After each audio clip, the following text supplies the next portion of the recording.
आप देख रहे हैं न्यूज इनसाइडर के साथ प्रोग्राम स्पेशल रिपोर्ट, जिसमें दिन भर की अहम खबरें पहुंचाएंगे आप तक। IRGC के अमेरिका से मुतल्लिक तेल की सहूलियतों पर हमले, जंग नए मरहले में दाखिल, ट्रंप की सख्त धमकियां, ताहम तेल की कीमतों में इजाफा। ईरान के सुप्रीम रहनुमा मुज्तबा खामेनेई का खून का बदला लेने का ऐलान, अली लारीजानी के कत्ल पर अमेरिका और इसराइल को सख्त अंजाम की दी धमकी। अमेरिका का पाकिस्तान और चीन के मिसाइली निजाम से खतरे का दावा, पाकिस्तान का जवाब, जोहरी हिकमत अमली सिर्फ हिंदुस्तान के लिए है महदूद। पाकिस्तान के साथ आर्जी जंग बंदी के बाद अफगानिस्तान में ईद की चहल, खूनी तनाव के दरमियान ईद का सुकून। ईरान का अमेरिकी अवाम से जंग से अलग होने का मुतालबा, अफसर के इस्तीफे से ट्रंप कैंप में इख्तिलाफ सामने आए। और कश्मीर के बुलंद इलाकों में ताजा बर्फबारी, मैदानी इलाकों में तेज बारिश, ताहम मौसम गैर मुस्तहकम रहने का इम्कान।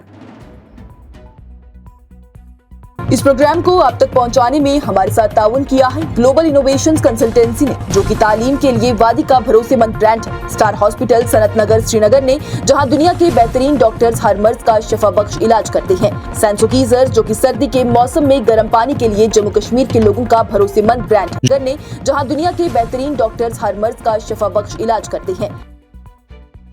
इस्लामिक रेवोल्यूशनरी गार्ड कॉर यानी IRGC ने ऐलान कर दिया है कि उसने इलाके में अमेरिका से मुतल्लिक तेल की सहूलियतों पर हमले की जिम्मेदारी कबूल की है। IRGC के मुताबिक ये हमले उसकी जारी बदला कार्रवाई ऑपरेशन ट्रू प्रॉमिस 4 की 63वीं लहर का हिस्सा रहे, जो कि अमेरिका और इसराइल के ईरान पर हमलों के जवाब में की जा रही है। तंजीम के मुताबिक ये कार्रवाई ईरान के इंटेलिजेंस वजीर इस्माइल खातिब और दूसरे अफराद की शहादत के बदले में भी की गई है। IRGC के बयान के मुताबिक दुश्मन ने ईरान के तेल और तवानाई के निजाम को निशाना बनाकर जंग को एक नए मरहले में दाखिल कर दिया है।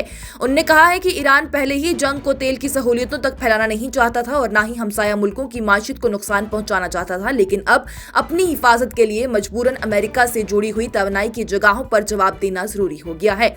IRGC ने यह भी दावा किया है कि उसने इसराइल के मुख्तलिफ इलाकों में तकरीबन 80 फौजी और फौजी मददगार हदफ निशाने बनाए हैं, जिसमें कि रिशॉन, लेजियन, रामला, लॉर्ड एलियट, रमात, गानबने, ब्राक, बातियाम और हॉलैंड भी शामिल हैं। उनके मुताबिक ये हमले नाजुक निशानेबाजी के साथ ही मल्टी वॉरहेड मिसाइल और ड्रोन के जरिए किए गए हैं। IRGC ने अमेरिका और इसराइल को सख्त तनबीह देते हुए कहा कि अगर ईरान के तवानाई के मरकजों पर दोबारा हमले हुए तो उनका जवाब मजीद सख्त होगा और दुश्मन और उसके इत्तेहादियों की तवानाई की सहूलियात को मुकम्मल तौर पर तबाह किया जा सकता है। वहीं इस हवाले से डोनाल्ड ट्रंप ने कहा कि अमेरिका और कतर को इस हमले का पहले से कोई इल्म नहीं था। उन्होंने कहा कि Israel South Pars gas field को निशाना नहीं बनाया गया, जबकि ईरान तक दोबारा ही हमले कतर तक कर दिए जाएंगे। ट्रंप ने सख्त लहजे में कहा है कि अगर कतर की गैस सहूलियतों पर दोबारा हमला हुआ तो अमेरिका तेहरान के खिलाफ इंतहाई सख्त कार्रवाई से गुरेज नहीं करेगा। उन्होंने ये भी कहा कि वो इतनी बड़ी तबाही नहीं चाहते क्योंकि इसके दूर राज असरात होंगे, लेकिन अगर कतर को दोबारा निशाना बनाया गया तो अमेरिका पूरी ताकत के साथ साउथ पार्स गैस फील्ड को तबाह कर सकता है।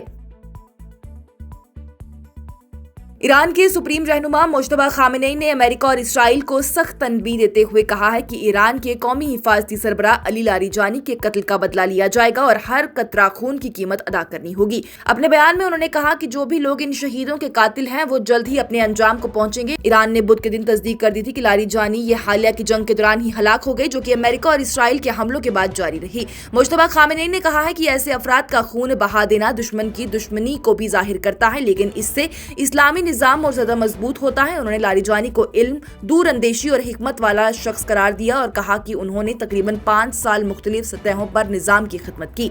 खामेनेई की जानिब से गहरे दुख का इजहार करते हुए बताया गया है कि लारीजानी के साथ उनके बेटे और कई साथी भी इस हमले में हलाक हो गए। ईरान के मुताबिक लारीजानी को तेहरान के मशरिकी इलाके परदिस में भी उनकी बेटी के घर पर अमेरिकन और इसराइली जहाजों के हमले में निशाना बनाया गया, जबकि इसराइल ने दावा किया है कि उसने ईरान की क़ियादत को कमजोर करने के लिए आला सतह के अफराद को निशाना बनाया है। 67 साला अली लारीजानी ईरान की सियासत की एक बहुत अहम शख्सियत रही हैं और उन्हें पहले सुप्रीम रहनुमा अली खामेनेई के करीबी और उनका दाहिना हाथ भी समझा जाता था, जो कि जंग के आगाज में ही 28 फरवरी को एक मुश्तरका अमेरिकन इसराइल हमले में हलाक हो गए। लारीजानी ने पार्लियामेंट के स्पीकर के तौर पर भी खिदमत अंजाम दी है और ईरान की पॉलिसी, खासतौर पर न्यूक्लियर मुज़ाकरात में अहम किरदार अदा किया है। ये बयान ऐसे वक्त में सामने आया है जब ईरान, इसराइल और अमेरिका जंग का 19वां दिन है और इसराइल ने अपने फौज को ये इख्तियार दे दिया है कि वो किसी भी आला ईरानी अफसर को निशाना बना सकते हैं। मुज्तबा खामेनी ने अपने पैगाम में दोबारा जोर दिया है कि हर गिरा हुआ खून बेकार नहीं जाता और कातिल जल्द अपनी सजा पाएगा। यूएस इंटेलिजेंस चीफ तुलसी गबार्ड की जानिब से बुध के दिन ही कहा गया है कि पाकिस्तान उन ममालिक में शामिल है जो कि अमेरिका के लिए सबसे बड़ा जौहरी खतरा बन सकते हैं। सेनेट की ब्रीफिंग के दौरान ही उन्होंने ईरान, चाइना, रशिया और नॉर्थ कोरिया का भी जिक्र किया और कहा कि ये तमाम ममालिक नए मिसाइल निजाम तैयार कर रही हैं जो कि जौहरी और रिवायती दोनों किस्म के हथियार ले जा सकते हैं और अमेरिका तक पहुंचने की सलाहियत भी रखते हैं। गबार्ड के मुताबिक अमेरिका की खुफिया इदारों का अंदाजा है कि Russia, China, north Korea, Iran और पाकिस्तान मुख्तलिफ किस्म के जदीद और रिवायती मिसाइल निजाम तैयार कर रही हैं जो कि मुस्तकबिल में अमेरिका के लिए बड़ा चैलेंज बन सकते हैं। उन्होंने ये भी कहा कि अगले 10 सालों में भी मिसाइली खतरों में इजाफा होगा और साल 2035 तक दुनिया भर में मिसाइलों की तादाद 16,000 से ज्यादा हो सकती है, जबकि अभी भी ये तादाद 3,000 के करीब है। उन्होंने ये भी दावा किया है कि पाकिस्तान दूर मार बैलिस्टिक मिसाइल तैयार कर रहा है जो कि मुस्तकबिल में अमेरिका तक निशाना बना सकते हैं। इसके साथ ही उन्होंने कहा कि नॉर्थ कोरिया अपने ताल्लुकात रशिया और चाइना के साथ मजबूत बना रहा है। दूसरी तरफ से ही पाकिस्तान के साबिका मिनिस्टर जलील अब्बास जिलानी की जानिब से इन इल्जामात को रद्द करते हुए कहा गया कि ये बात हकीकत पर मबनी नहीं है। ये पाकिस्तान की मिसाइल अमेरिका के लिए खतरा नहीं है। उन्होंने वाज़ेह किया है कि पाकिस्तान की जौहरी हिकमत अमली सिर्फ और सिर्फ हिंदुस्तान तक महदूद है और इसका मकसद सिर्फ साउथ एशिया में तवाजुन बरकरार रखना है, ना कि दुनिया भर में ताकत दिखाना। ईरान के हवाले से गबार्ड ने कहा है कि अमेरिका ने पिछले साल ही जून में ईरान के जौहरी प्रोग्राम को तबाह कर दिया था और उसके बाद ईरान की तरफ से इसे दोबारा शुरू करने की कोई कोशिश नजर नहीं आई। इस पर ईरान के वजीर खारजा सैयद अब्बास अरागची की जानिब से कहा गया कि ईरान का जौहरी हथियार न बनाने का मौक़िफ़ ज़्यादा तब्दील नहीं होगा, लेकिन नए रहनुमा अभी अपनी राय का इजहार नहीं कर पाए। वाज़ेह रहे कि मरहूम रहनुमा आयतुल्लाह अली खामेनी ने पहले ही एक फतवा के जरिए ही मास डिस्ट्रक्शन के हथियार बनाने की मुखालफत की थी, जबकि मगरबी ममालिक ईरान पर इल्जामात लगाते रहे कि वो जौहरी हथियार हासिल करना चाहता है, लेकिन ईरान हमेशा ये कहता आया कि उसका प्रोग्राम सिर्फ पुरअमन मकसद के लिए है। तज्ज़ियाकारों का ये कहना है कि पाकिस्तान को इस फहरिस्त में शामिल करना अमेरिका की पुरानी पॉलिसी का हिस्सा है। दिसंबर 2024 में भी अमेरिका ने पाकिस्तान के बैलिस्टिक मिसाइल प्रोग्राम पर पाबंदियां लगाई थी और 4 इदारों को निशाना बनाया था, जिन पर की इल्जाम है कि वो ऐसे हथियार की तैयारी में मदद कर रही हैं। फिलहाल इस बयान के बाद पूरी दुनिया भर में मिसाइल और जौहरी खतरों पर तशवीश मजीद बढ़ गई है।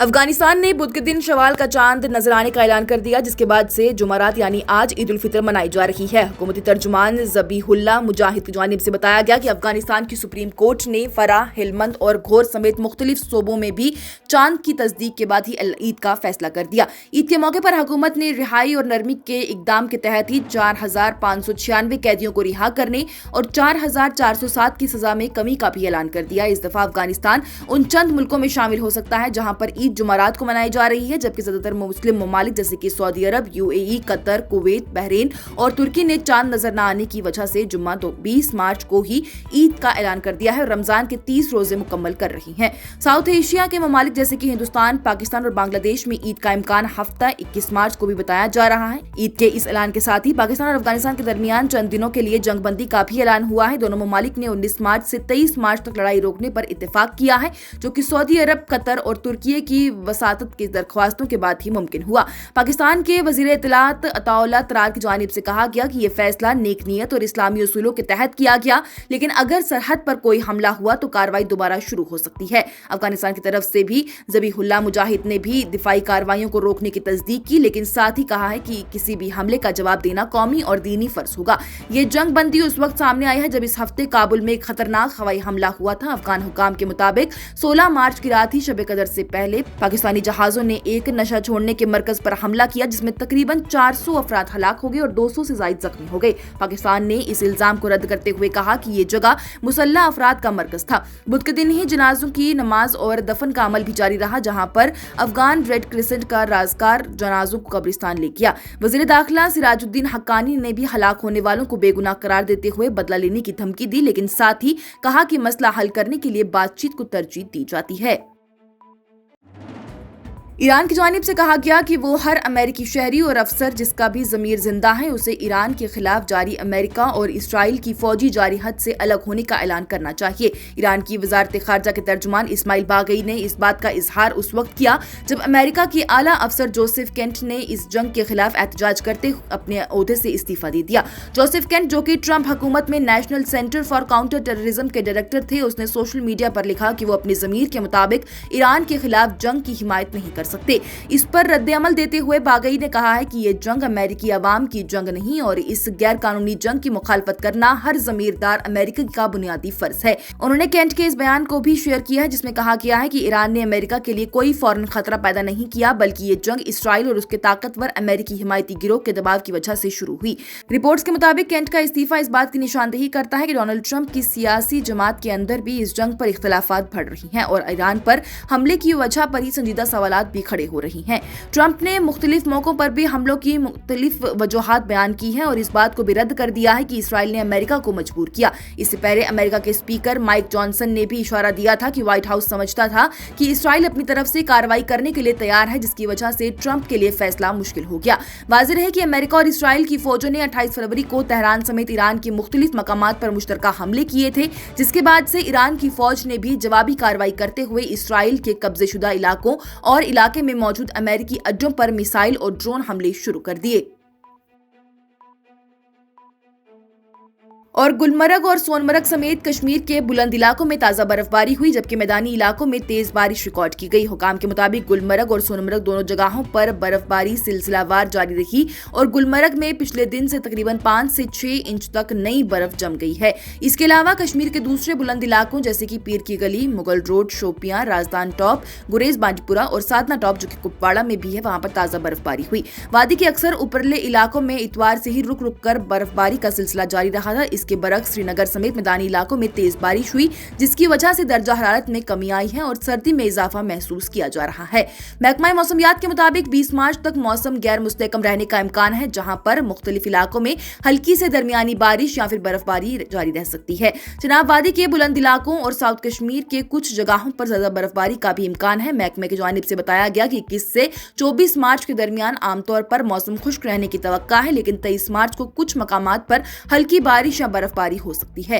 26 سے 28 مارچ کے درمیان پھر سے ہلکی بارش یا پھر برف باری کا امکان ہے، خاص طور پر بلند علاقوں میں، جبکہ 29 سے 31 مارچ کے درمیان ایک اور سلسلہ متوقع ہے۔ اس کے ساتھ ہی کچھ علاقوں میں گرج چمک اور تیز ہوائیں بھی چل سکتی ہیں، جن کی رفتار 40 سے 50 کلومیٹر فی گھنٹہ تک ہو سکتی ہے اور چند مقامات پر اولے پڑنے کا بھی امکان ہے۔ محکمہ موسمیات نے کسانوں کو مشورہ دیا ہے کہ وہ 21 مارچ کے بعد ہی اپنی زراعتی سرگرمیاں دوبارہ شروع کریں۔ آج کی اسپیشل رپورٹ میں اتنا ہی۔ دیجیے اجازت، لیٹسٹ اپڈیٹس کے لیے دیکھتے رہیے نیوز انسائیڈر 24/7۔